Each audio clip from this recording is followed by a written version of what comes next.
안녕하십니까. 신의 한수의 신혜식입니다. 박근혜 대통령의 변호인인 유영하 변호사가 최근 박근혜 대통령의 이야기라면서 언론에 나와서 인터뷰를 했는데요. 이 말이 일파만파 커지고 있습니다. 황교안 총리, 홍준표 대표를 겨냥한 발언인데요.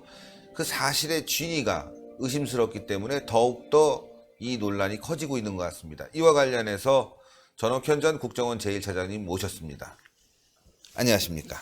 안녕하십니까. 일단 말이죠. 유영하 변호사의 발언이 박근혜 대통령의 발언이라고 보기 좀 어려운 부분들이 보여서 지금 더 의혹을 갖고 있고, 이게 유영하 변호사의 개인적인 어떤 정치행위가 아니냐 이렇게까지 비치고 있거든요. 그렇습니다. 제가 보기에는 일단 유영하 변호사 이분은 제가 이렇게 쭉 보니까 과거에 이렇게 정치를 하려고 말하자면 이제 정치 지망생 중에 한 명으로 보여요. 그러고 있는데 박근혜 대통령의 변호를 맡아가지고 정말 전 국민들이 다 알 수 있는 그런 전국적인 인물이 됐지 않습니까? 그러면은 지금 이제 시기적으로 보면 이 한국당 전당대회가 가까우면서 이제 후보들이 과연 이 어떤 정책적인 비전을 우리 대한민국을 위해서 또 자유한국당을 위해서 내보이느냐, 이런 거에 대한 관심이 굉장히 커지고 있어요. 그만큼 이제 보수가 무너진 그 상황이 너무나 크기 때문에 그러면서 보수가 다시 살아나려면 그런 정책적인 대안과 비전도 중요하지만은 그거보다 더 앞서서 대파 싸움이 다시 일어나서는 안 되겠다. 이제 이런 거에 대한 기대와 희망이 굉장히 크거든요. 이런 상황에서 유영하 변호사가 나와가지고 이거는 저 박근혜 대통령이 한 얘기다. 이거는 박근혜 대통령이 한 얘기지만 내가 이건 말하지 않겠다. 이렇게 얘기를 하면서 이렇게 늦다 뺐다 하면서 방송에서 얘기를 하고 있잖아요. 이러다 보니까 본인 이 유 변호사가 원하든 원하지 않든 간에 이게 개파 논쟁에 불을 붙이는 이런 그런 양상으로 번지고 있어요. 그렇다면 이 본인이 앞으로 정치를 할지 안 할지 잘 모르겠지만은 이 과거의 정치적인 그런 그 기회를 잡으려고 노력을 한 사람이라는 건 다 아는 거잖아요. 그러면 본인의 말의 그 진위와 그리고 의도에 대해서 의혹을 가질 수밖에 없는 것이고 그런 의혹이 불필요하게 아까 얘기한 대로 한국당을 다시 분열시키는 그래서 보수가 오래간만에 진짜 2년 만에 처음으로 이렇게 좋은 기회가 오고 있잖아요. 이럴 때 거꾸로 이게 찬물을 끼얹는 이런 거 아니냐. 그래서 제가 보기에는 일단 그냥 일반 그 변호인도 아니고 대한민국 최초의 탄핵을 받은 그런 불행한 대통령의 변호를 맡고 있잖아요. 그러면 법률적인 측면에서의 정말 지금 여러 가지 유죄 그게 진짜 말로 표현할 수 없을 정도로 중형을 받은 상태 아니겠습니까? 그러면 변호인으로서의 전력을 다해도 제가 보기에는 부족할 것 같아요. 그런데 무슨 여유가 있어서 이렇게 언론 활동까지 하려고 하는지 저는 그게 솔직히 저는 마음에 안 듭니다. 왜냐하면 변호인으로서의 전문성을 갖고 대통령만 변호를 잘해가지고 국민들이 또 보수가 또 박근혜 대통령을 사랑하는 사람들이 만족할 수 있는 그런 결과를 얻는 데 노력해야지 왜 이 시기에 이렇게 언론에 나와가지고 불필요한 논쟁을 야기하느냐. 그러다 보니까 그 의도가 아무리 깨끗하다 하더라도 당연히 이게 당권 주자들 간에 호흡으로 그리고 불필요한 비판과 불필요한 또 오해스러운 발언을 계속 촉발시키지 않느냐. 그래서 이거는 다시 한번 제가 얘기하고 싶은 거는 정말 변호에만 전력을 다해줬으면 좋겠다. 그리고 언론에 나와서 하려면 정말 지금 이게 변호사 지금 그 박 대통령이 또 잘 암 접견을 안 하려고 한다는 거 다 알려져 있잖아요. 그러면 이걸 지금 누구한테 가서 확인해가지고 하겠습니까? 신중에 신중을 기해야 된다. 이런 걸 지적하고 싶어요. 그래서 저희가 이제 몇 가지 발언들, 문제되는 한 4가지 발언들을 짚어봤는데요. 먼저 박근혜 대통령의 수감번호와 관련된 문제입니다. 황교안 전 총리가 수감번호를 모른다 이렇게 얘기를 했는데, 이 내용은 사실 인터뷰 과정에서 기자가 질문을 한 겁니다. 황교안 총리의 지금 사무실 번호가 503 박근혜 대통령의 수감번호와 같다, 어떻게 생각하냐 그랬더니 황교안 총리가 답변을 안 했거든요. 모른다 이렇게 넘어간 거예요. 왜냐하면은 아니 뻔히 알고 있을 거 아니겠습니까? 그 사무실 번호 정해진 다음에 많은 사람들이 들락날락거리면서 그 번호가 말이지 좀 그렇다, 여러 가지 상황상 혹시 생각해서 이렇게 정했냐, 들었을 거 아니겠습니까? 그래서 그렇죠. 참 그 수감번호를 가지고 사람을 얘기한다는 게 뭐하기 때문에 얘기하지 않았을 가능성이 상당히 높은데 어떻게 보십니까? 그렇습니다. 우리 한국 사회도 그렇고요. 외국도 그렇고 어느 나라든지 기피하는 번호가 있고 좋아하는 번호가 있어요. 그렇다고 본다면 누구든지 어쨌든 간에 지금 이제 황교안 전 총리 같은 경우는 이제 우리 한국당에 당권 도전하는 분이잖아요. 그러면 우연히 그 번호가 맞았겠죠. 그렇잖아요. 그 번호를 찾아갔을 리도 없고. 그렇죠. 그 우연히 그 번호를 맞으면 이게 직감적으로 그렇지 않습니까? 왜냐하면 뭐 황교안 총리가 지금 뭐 70, 80 드신 것도 아니고 그리고 요즘은 70, 80 드신 분들이요. 기억력이 다 좋아요. 그러니까요. 건강하기 때문에. 네. 지금 나이 가지고 기억력 따질 때도 아니에요. 시기적으로 지금 이 참 시기적으로 아니라 이 우리 대한민국 국민들의 이 건강 상태를 볼 때. 예. 그런데 이 황 총리 같은 경우에는 지금 젊으신 분인데 그 방 들어갈 때 당연히 그거 알지 않았겠습니까? 예. 그런데 그걸 갖다가 기자 질문할 때 뭐 기자도 어떤 의도에서 그걸 질문했는지 네. 모르지만 그걸 질문하면 기분이 그렇게 썩 좋지는 않겠죠. 왜냐하면 네. 앞에서 얘기했지만은 박 대통령이 처음 탄핵받아갖고 가서 저렇게 고생하고 계신데, 예? 그 번호를 봤을 때 직감적으로 아, 우리 대통령하고 수임 번호하고 똑같네. 아, 이걸 느끼지 않았겠어요. 예. 아, 저라도 느끼죠. 예. 그런데 그걸 기자가 얘기하면 그 자리에서 그 참 제기하기가 뭐하죠. 그렇지 않아요? 그렇죠. 알겠다고 얘기하기도 그렇고 모른다고 얘기도 그렇고 그러니까 답변을 자연스럽게 안 하는 것도 한 방법이라고 봐요. 네네. 꼭 무슨 정치적인 계산을 해서 물론 안 할 수도 있겠지만은 직감적으로 당황스러울 수도 있잖아요. 그런 거 대답 안 할 수도 있는데 그걸 가지고서 뭐 그거 보면 다 알지 않느냐 이런 식으로 해가지고 어떤 그 저는 뭐 황 총리 그분을 개인적으로는 제가 잘 모르지만은 그분은 뭐 우선 그 철저한 종교인이잖아요. 예. 그냥 교회를 열심히 다니는 분들도 굉장히 독실하신 분인데 이분은 뭐 우리 대한민국 국민 다 알잖아요. 엄청난 신앙인인데 그리고 공직생활을 충실히 한 것은 어느 누구도 부인할 수 없잖아요. 예. 근데 그걸 갖다가 수감번호를 아냐 모르냐 가지고 그러면 대통령이 어떻게 보는지 알 수 있지 않느냐 이렇게까지 이렇게 몰고 가는 것은 이건 지나치긴 정치적 의도를 가지고 이거는 나온 발언이 아니냐. 그리고 그 질문도 솔직히 얘기해서 그건 조금 적절치 않. 왜냐하면 정치 세계에서도 언론 취재할 때도 기본적인 예양이 있습니다. 예, 연합뉴스 기자라고 그렇잖아요. 합니다. 예. 예. 물어볼 질문이 있고 안 물어볼 질문이 있는데 그거 물어봐서 어디다 써먹겠다는 거예요? 그러니까요. 예, 그거는 지금 이 취재를 하더라도 제대로 된 취재를 해야 되는 거 아니냐 이런 생각도 드네요. 예. 남들이 알면 진짜 모르는 줄 알 건데 사실은 알고 있지만 답변하기 싫었다 이렇게 보는 것이 이제 정설일 텐데 유영하 변호사의 이야기는 이걸 갖다 확대 재생산해서 아주 뭐랄까요 굉장히 몹쓸 사람을 만들고 있다. 그러니까 이런 이제 느낌을 저도 받아요. 그래서 이제 오늘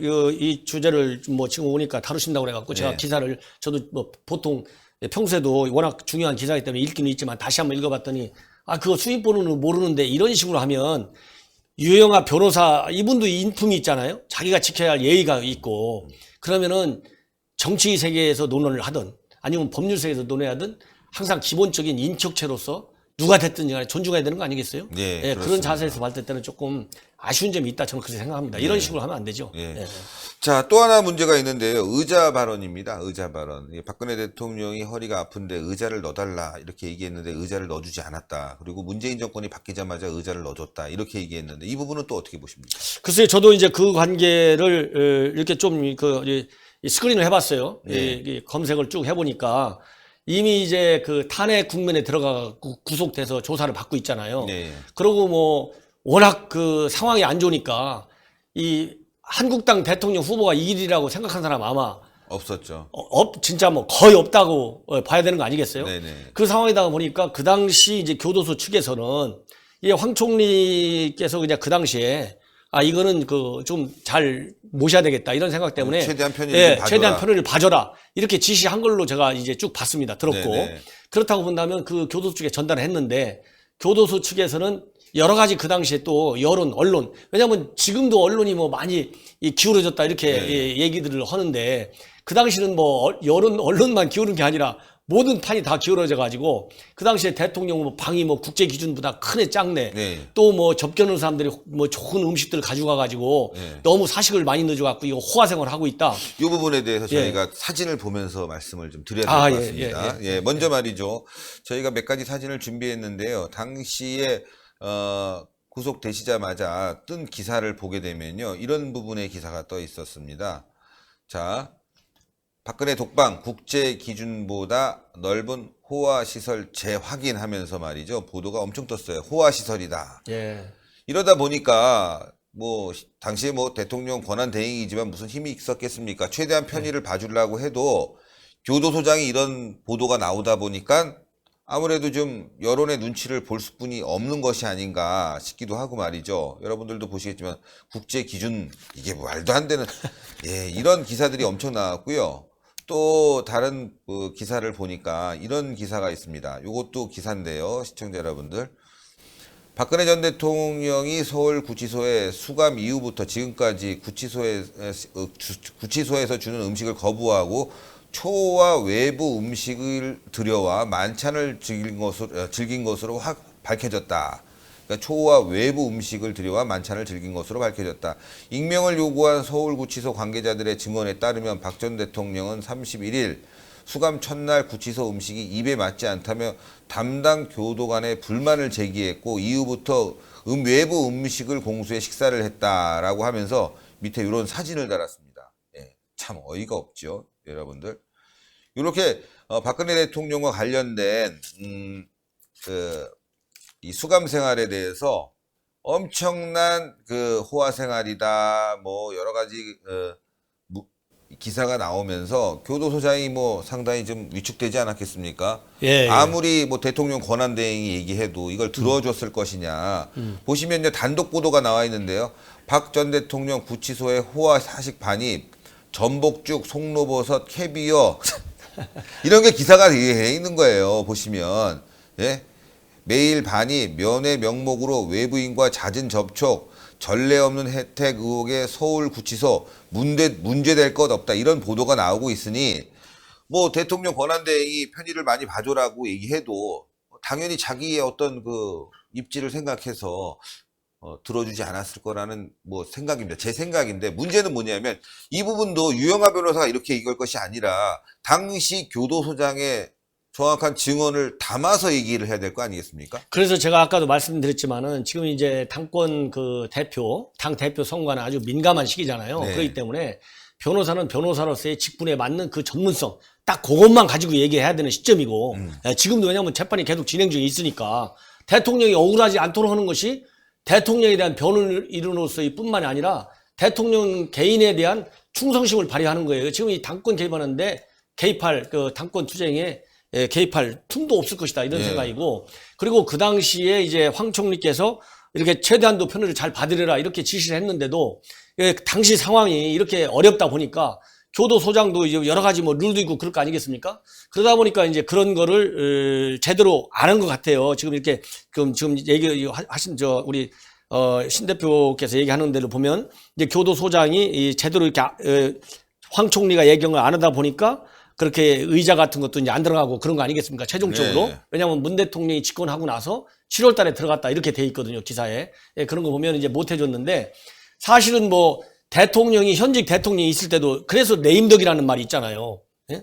현직 대통령이 있을 때도 레임덕에 빠져버리면 공무원들이 현직 대통령이 지시사항이라 해갖고 밑으로 쭉 내려가다 보면 이게 지팡이 안 돼갖고. 그래서 레임덕이라는 말이 나온 거 아니에요? 네네. 그런데 그 당시에 대한민국 상황이 그렇게 된 상황에서 이 대통령 권한 대행이 지시해도 현장에서 안 되면 그걸 어떻게 하겠어요? 예, 그 당시에 이제 그런 사항은 제가 충분히 그 정황으로서 이해할 수 있는 부분이 있다. 예. 그렇잖아요. 그러니까 당시 예. 교도소장의 이야기를 들어볼 필요가 있는데, 예. 유영하 변호사는 그런 얘기들 팩트 확인을 하나도 하지 않고 그냥 마구잡이로 언론에 흘린 게 문제가 되는 것 같고요. 또 하나가 있는데요. 접견을 거부했다, 황교안 총리에 대해서.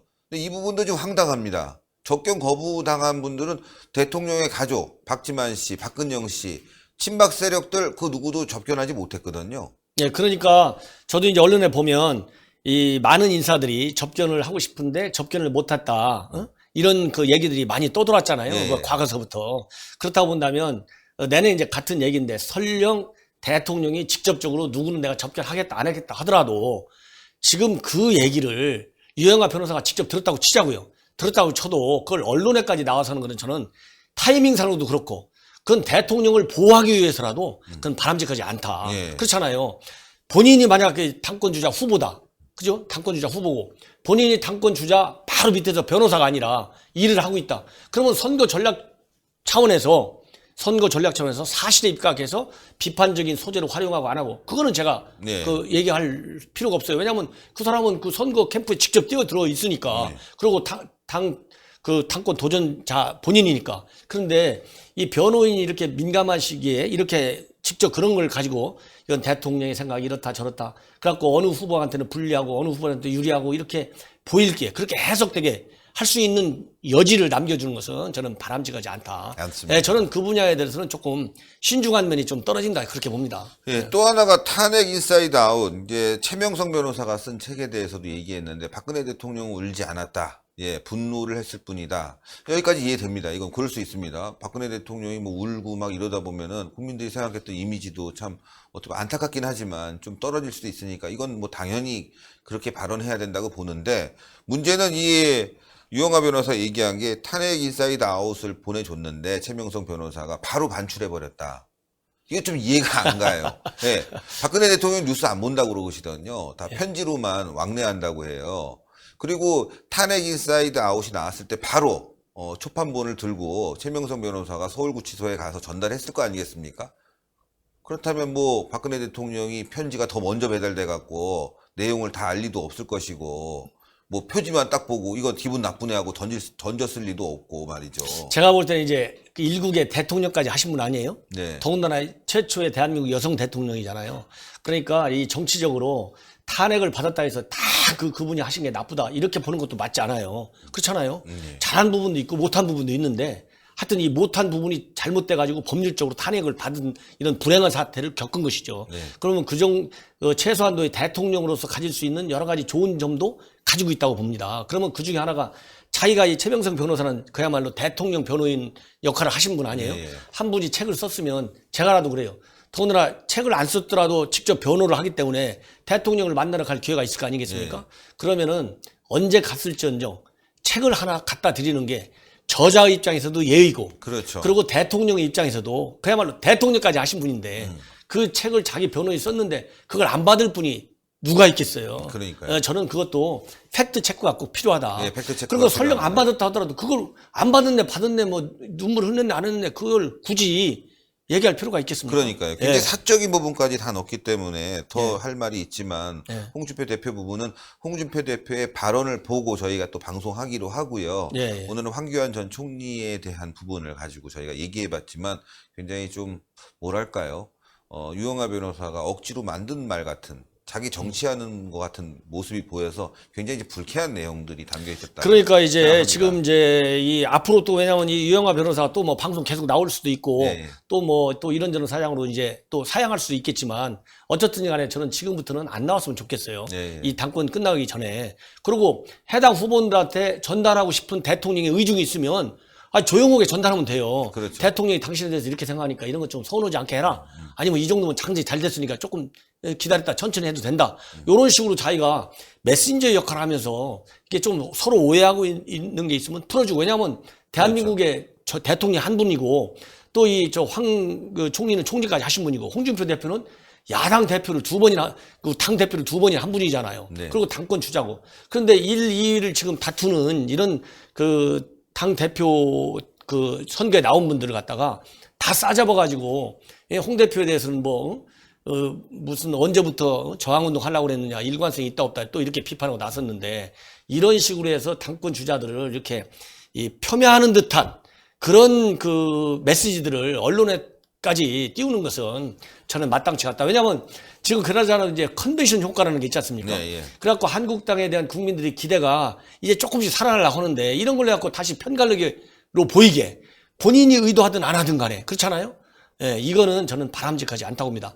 대통령과 관련해서 싸우는 거, 그럼 후보들끼리 싸우면 돼요. 그죠? 예. 예. 그리고 전달하고 메시지, 조용히 전달하면 되는 겁니다. 그렇죠. 예, 이런 식으로 해가지고, 집안 싸움 잘 되는 집안이 잘 되는 거 있어요? 안 되죠. 안 되잖아요. 그래서 집안 싸움이 지금 이제 딱 멈춰갖고 잘 나가려고, 예? 동네 사람들한테 좀 잘 보이려고 노력하고 있는데, 집안 싸움에다가 불 지르는 거, 이런 거는 바람직스럽지 않다. 맞습니다. 예, 다시 한번 강조하고 싶습니다. 예, 대단히 감사합니다. 감사합니다. 예, 시청자 여러분들. 제가 뭐 이 보도를 뭐 하게 되는 건 어제도 좀 잠시 했지만 너무 논란이 커지다 보니까 신의 한 수가 생각한 부분을 분명히 전달해야 될 것 같습니다. 유영하 변호사는 변호인으로 치면 빵점입니다. 박근혜 대통령 재판하면서 한번 제대로 승리한 적 있습니까? 지금 궁지에 몰려서 최악의 결과를 만들어내지 않았습니까? 변호인으로서 분명히 뭐 최선을 다했겠지만, 변호인으로 본다면, 일반인이 제가 생각하는 변호인으로서의 점수를 매긴다면 빵점인데요. 박근혜 대통령의 이야기라고 하면서 전한 것도 믿을 수 없는, 정말 치졸하고 옹졸한 이야기를 전한 것 같아서 한심하기 그지없습니다. 유영하 변호사는 그냥 정치를 하세요. 예, 변호인이라고 하면서 혼자 다니면서 박근혜 대통령 접견한 내용들 사실 같지 않은, 모르겠습니다. 그것이 정말 사실에도 문제고 아니래도 문제겠지만 정말 실망스러운 얘기들, 우파를 분열시키려고 하는, 문재인만 박수치는 이런 얘기들을 전할 필요가 뭐가 있겠냐 싶은 거죠. 예, 유영하 변호사는 당장이라도 국민들에게 사과를 먼저 해야 될 필요가 있을 것 같습니다. 자, 동그랗게 올라가는 구독 버튼 꼭 눌러주시고요. 추천 버튼 꼭 부탁드리겠습니다. 덧붙여서 말씀드리면 유영하 변호사는 태블릿 PC와 관련돼서 많은 사람들이 의혹을 가지고 있는데 왜 그거는 얘기 안 하고 있죠? 그와 관련된 의혹이 있는 사람들이 유영하 변호사 사무실에 있었다고 하는데 그 부분도 신의 한 수가 한번 다시 시간을 내서 방송을 하도록 하겠습니다. 대단히 감사합니다. 감사합니다.